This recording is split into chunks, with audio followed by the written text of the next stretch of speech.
Hi, my name is Benedict. Tulungan niyo pala akong linisin ang desk ko kasi parang ang kalat at ginawa na itong tambakan kasi ang na akong di nakapag-drawing. Ganun lang kasimple.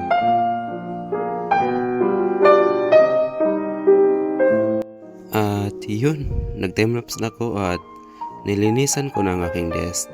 At sinasantabi ko muna yung hindi ko kadalasang ginagamit at yung mga gagamitin ko sa gagawin kong obra ngayon ay akin munang pinanatili at yun hindi ko sinasantabi ang kape kasi mahilig pala ako sa kape.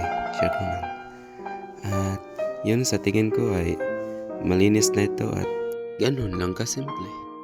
By the way guys, ito pala yung Blessed the Art Hand Studio and follow for more video. Thank you. God bless to all of you.